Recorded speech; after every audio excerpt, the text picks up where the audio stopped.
Hello friends, आप सभी का वेलकम है हमारे यूट्यूब चैनल पर। फ्रेंड्स, जीएसटी काउंसिल की जो मीटिंग हुई थी उसमें फेक इनवॉइस और जीएसटी रजिस्ट्रेशन के लिए कुछ स्ट्रिक्ट नियम बनाए गए थे।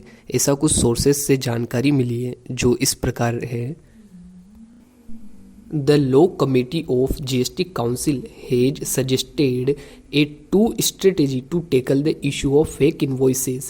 Sources said, according to people in know, the panel has recommended that new or fresh registration in GST may adopt an Aadhaar-like registration process under which new registration can be done online with live photo and use of biometrics with due verification of documents. दोस्तों, अभी department द्वारा जो GST number दिए जाते हैं वो आधार authentication के बाद या फिर फिजिकल वेरिफिकेशन के बाद दिए जाते हैं, लेकिन इसमें लॉ कमेटी ने यह रिकमेंडेशन रखा है कि अब जीएसटी के लिए भी आधार के जैसी रजिस्ट्रेशन प्रोसेस को अप्लाई किया जाएगा। वो आधार ऑथेंटिकेशन वो अलग था और आधार लाइक रजिस्ट्रेशन अलग है। आधार लाइक रजिस्ट्रेशन अगर अप्लाई हुआ तो इसमें जो एप्लीकेंट होगा उसका लाइव फ़ोटो लिया जाएगा, जैसे कि आधार कार्ड बनाने के टाइम लिया जाता है, और उसको फिंगरप्रिंट के लिए बायोमेट्रिक का यूज़ भी लिया जाएगा। यह जो फैसिलिटी है वो बैंक, पोस्ट ऑफिस, जीएसटी सेवा केंद्र और पासपोर्ट सेवा केंद्र और आधार सेवा केंद्र पर दी जाएगी।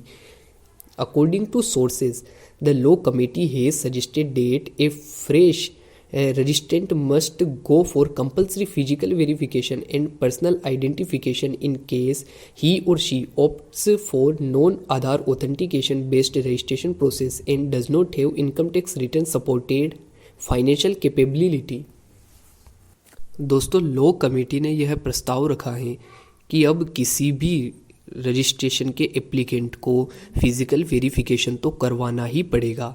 उसके बाद अगर वो आधार ऑथेंटिकेशन करता है तो उसको रजिस्ट्रेशन ग्रांट कर दिया जाएगा, लेकिन अगर वो आधार ऑथेंटिकेशन नहीं करता है तो उसके इनकम टैक्स रिटर्न को भी डिपार्टमेंट वेरीफाई करेगा। दोस्तों, आप इस प्रोसेस को इस तरह समझ सकते हैं कि अब जो भी रजिस्ट्रेशन होगा उसमें सबसे पहले आपका आधार लाइक रजिस्ट्रेशन किया जाएगा। इट मीन्स कि सबसे पहले आपका फ़ोटो लिया जाएगा, बायोमेट्रिक से आपके फिंगरप्रिंट लिए जाएंगे। उसके बाद आपका जो प्रिंसिपल प्लेस ऑफ बिजनेस है उसका फिजिकल वेरिफिकेशन भी किया जाएगा, जो कि अब कंपलसरी कर दिया जाएगा। उसके बाद दोस्तों, अगर आप आधार ऑथेंटिकेशन करवाते हो, जिसका मतलब है कि अगर आपके आधार कार्ड में मोबाइल नंबर जुड़े हुए हैं उस पर एक ओटीपी जाता है और उस ओटीपी से आप उसको वेरिफिकेशन करवाते हो तो आपको कुछ दिनों में रजिस्ट्रेशन ग्रांट कर दिया जाएगा। लेकिन अगर आप आधार ऑथेंटिकेशन नहीं करवाते हो तो आपका इनकम टैक्स रिटर्न वेरीफाई करेगा डिपार्टमेंट, फिर आपको जीएसटी नंबर ग्रांट किए जाएंगे। In such a case, he or she may have to submit a recommendation letter by two taxpayer of adequate reliability। Friends, अब आपको दो जीएसटी के टैक्स पेयर से एक बॉन्ड साइन करवाना पड़ेगा आपकी गारंटी के लिए। ये कंसेप्ट पहले वेट में भी चला करता था बहुत सारे स्टेट्स में। Further, also, if on the basis of documents supported a registrant or dealer falls in trustworthy category, then he or she can be given registration within 7 working days। Applicant के द्वारा जो भी सूचनाएं दी गई हैं और जो भी डॉक्यूमेंट्स लगाए गए अगर वो सारे वैलिड होते हैं तो एप्लीकेंट को ट्रस्टवर्दी कैटेगरी में रखा जाएगा और 7 दिन के अंदर उसको रजिस्ट्रेशन दे दिया जाएगा। लेकिन अगर वो ट्रस्टवर्दी कैटेगरी में नहीं आता है और कुछ भी उसके डॉक्यूमेंट में या गारंटर में कुछ संदिग्ध पाया जाता है तो उसे प्रोविजनल रजिस्ट्रेशन दिया जाएगा 60 दिन के अंदर। लेकिन ये जो प्रोविजनल रजिस्ट्रेशन है वो भी फिजिकल वेरिफिकेशन करने के बाद ही दिया जाएगा।